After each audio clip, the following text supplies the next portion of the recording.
gis ngeen tant que système colonial bii ñun ci la ñuy gouverner suñu réew yii kenn mënu ko fee jëlee dama bëgg sama baat ca kaw ñu dégg ma faw complexe bi ñu jël ko teg ko fee xam ne am nañ koo xamante ni bi moo ni amara ni rabbi bi am musarriha bi an usarriha bi am na nii malazun wa mafsohun fa man araada al xayra fii kilta yi daare ni fal yellus bii fekkoon daf koo wax rek yem ci nga ne waaw waaye dafa def lu tuur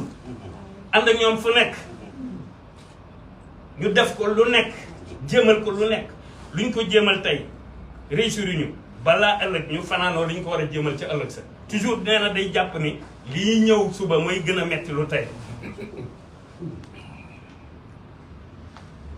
la waral ci bisu samedi mu ne axriji adaka sarmadan min rahmatik waleen taqam minhum bi abqa niqmatik te bi ñu koy mettre au poteau fu mu toll mi ngi taalif du caagee na day bàyyi ba jël plume bi ak encre bi rek déedéet fu mu toll même bi ñu ko taxawlee du ko mettre au poteau mi ngi taalif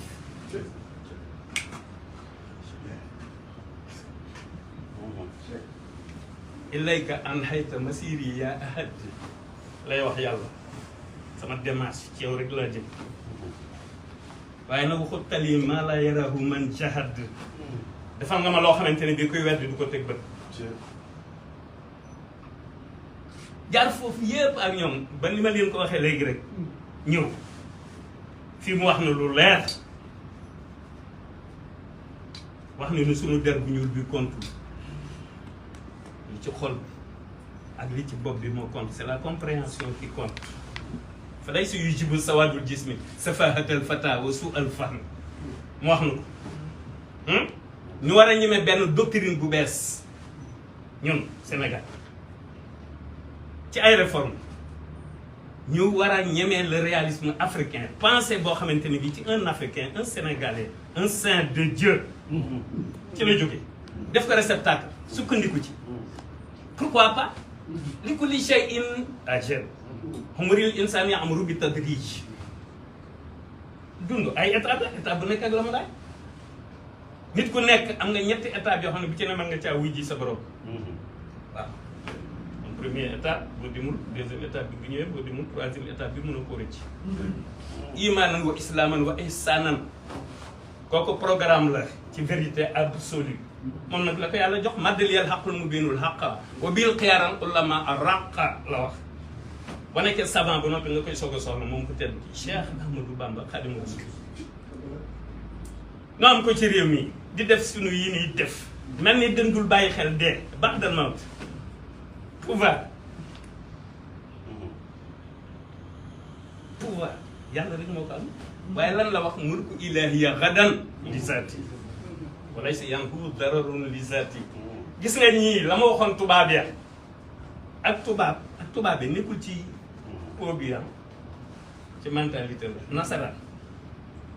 waaye lañ leen waxoon mulku ilahiya gadan li zaati le souverain du Seigneur de mon Dieu m'appartiendra demain waaw te boobu boo sam dafa spécial bokkut ak souverain yii déedéet parce que bii daf ni yàllaahu yaa waasihu yaa zal mulki wahabtali muxjila ahlil mulki nee na ko yàlla yow mi nekk fépp yow mi moom souveraineté yow mi moom souverain yaa ma jox loo xamante ni bi dafay gàcceel ñi nga ko jox ñëpp ñi nga jox nguuru àdduna ñëpp man bi nga ma jox dafa koo gàcceel waaw ni ko chattaana ma bay na lesi xaddahaasu ndax ñoom bi nga leen jox dañ ciy xiiroo ko ŋaayoo ko xëccoo ko rayante ko turante dërëm bu bay na ma husu wa ma ahasu par rapport ak man li nga ma jox waaw base wutu niyatul xayri wa xawlul xayri wa fenlul xayri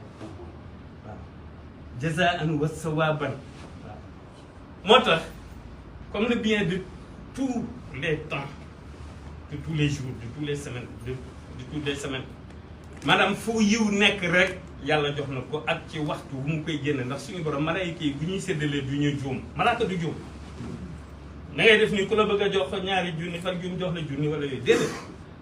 malaaka du juum waaw ndax dañoo maîtriser seen liggéey am du ñu juum waaw te lu ci nekk waxtu wi ñu ko war a def du ëpp du yées te kat li gën a yéeme mooy benn malaaka buy xëy xool lawhil mahfuus xool li nga war a def ci journée bi te doo ziyaare ji Tuubaa dellu amul du samay wax di moo ko wax chakara ni inda jamihi jundihi mus xasadu ziyaarati min hindihi night and day loolu mooy di yéemi malaaka li mu bëgg a def gisoo avion dañ naan avion bi dafa tardé mu yéeg ba ca kaw mu rattrapé heure bi loolu malaaka ko dàq loolu moo tax waa politique bi li ci kanam mooy dara lii di xew da ko nuuru rek day nuuru dara waaye du dara